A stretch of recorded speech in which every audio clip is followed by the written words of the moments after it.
Alors maintenant qu'on a vu la boucle for, on y reviendra en détail vu qu'on va pas mal l'utiliser, vous allez voir au cours de la partie JS.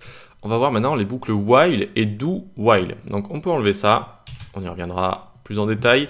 Et donc ici, ce qu'on va faire, c'est la boucle while. Donc d'abord, on va se faire une let i est égal 0 par exemple. Et ici, on va s'écrire while i strictement inférieur à 10 par exemple. On va log i et on va i++. D'accord ? Et là, vous allez me dire, ça commence à ressembler un peu à notre boucle for précédemment. J'ai fait en sorte que ce soit un petit peu le même principe juste ici, c'est-à-dire while, c'est tant que i est strictement inférieur à 10, je console log i, je i++, et tac, tac, tac, je continue, tac, tac, tac, je boucle ici. Ok ? Donc, une boucle while, c'est sympa, ça fonctionne bien, ça va de 0 à 9, oui, vu que j'ai mis strictement égal. Si j'avais mis inférieur ou égal, ce serait allé jusqu'à 10, ok ? C'est un petit peu moins populaire que la boucle for. La boucle for permet vraiment de bien d'itérer à travers tout ce qui est tableau, etc. Donc on y viendra plus tard. Mais ça peut être assez utile quand même, une boucle while de temps en temps. Ce qu'il faut faire attention, ici j'ai le live server, vous savez, et j'ai autosave d'activer. Qu'est-ce que ça fait autosave? C'est dès que j'écris quelque chose et que j'arrête de l'écrire, ça l'enregistre au bout de, je sais pas, 0,2 secondes, un truc comme ça. Ok?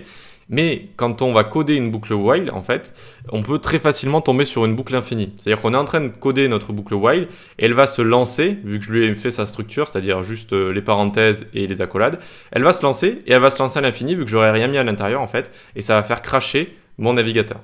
Ok, donc on va tester ensemble. J'ai l'autosave d'activer. Ça par exemple, je vais le mettre en commentaire, CTRL-C, tac. Et ici, je vais coder while et par exemple, je vais mettre true ici. Comme ça va se déclencher.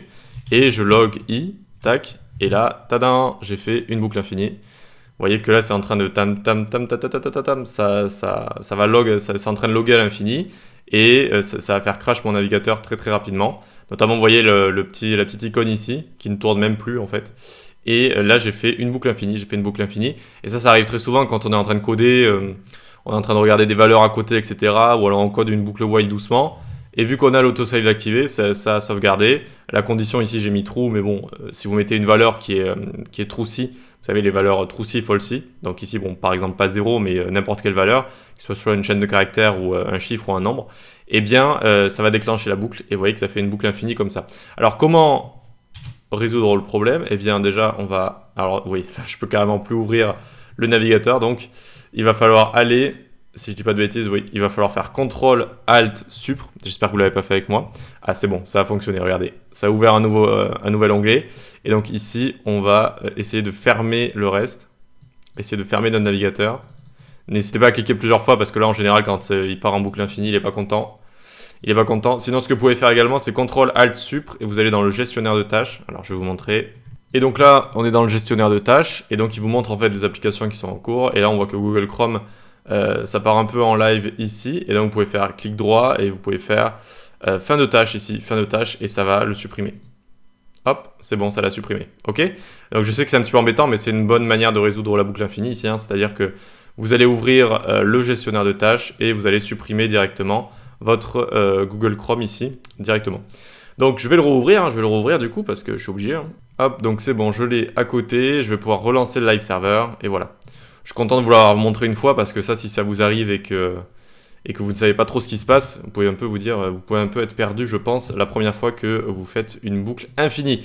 Donc, une boucle while, très bien. On évite de coder des boucles while avec autosave activé. Sinon, ça peut rapidement partir en live. Donc ici, on va juste le décocher. Je peux remettre ça comme ça, si vous voulez. Donc, while i. Et donc, vous voyez que maintenant, quand je code, il faut que je fasse CTRL-S. C'est pour ça qu'il y a un petit rond ici et qu'il y a le petit 1. Là, regardez, hop, CTRL-S. Et c'est bon, ça fonctionne. Nickel. Et donc maintenant, on va voir une autre boucle liée à while, c'est le do while. Do while. Donc ça, on le met en commentaire.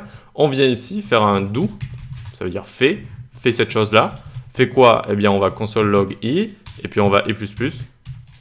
Et ensuite, on dira ici while i inférieur à 10, par exemple. I inférieur à 10. Ok, voyons voir si ça fait exactement la même chose. Eh bien, ça fait la même chose, vu que j'ai mis ici inférieur et pas inférieur ou égal. Tac, si on a mis inférieur ou égal, ça ferait la même chose. Donc la différence, ça va être si ici je mets 10 par exemple, et là que je mets strictement inférieur, ben, normalement on n'aurait pas envie de loguer quoi que ce soit ici. Vu qu'on a mis strictement inférieur, eh bien on n'aurait pas envie. Et pourtant, regardez, je vais CTRL-S, tac, et ça va me loguer 10 directement, ça va me loguer 10. Pourquoi? Parce que ça exécute d'abord le do, et ensuite ça vérifie le while, comme ça, d'accord? Donc, do while, c'est vraiment, on l'utilise vraiment pas beaucoup, même ces dernières années, je crois pas l'avoir vu une fois décrit, mais bon, ça peut servir si vous avez envie, quoi qu'il arrive, d'exécuter quelque chose avant de vérifier une condition juste ici. Parce que le problème, c'est que ça va l'exécuter quoi qu'il arrive ici, vous voyez, 1000 ici, alors que bon, on est en train de vérifier si i est inférieur à 10. Donc ça, c'est le do while, il est vraiment très très peu utilisé. Après, le while peut être utilisé, et regardez, le while, lui, ne va rien ici, rien loguer, vu qu'on a la condition en premier. Hop, on CTRL S, tac, et il se passe rien du tout. C'est ça la différence entre while et do while. Donc while peut être assez utile, do while, si vous lui trouvez une utilité, ben utilisez-le, sinon on peut passer à la suite.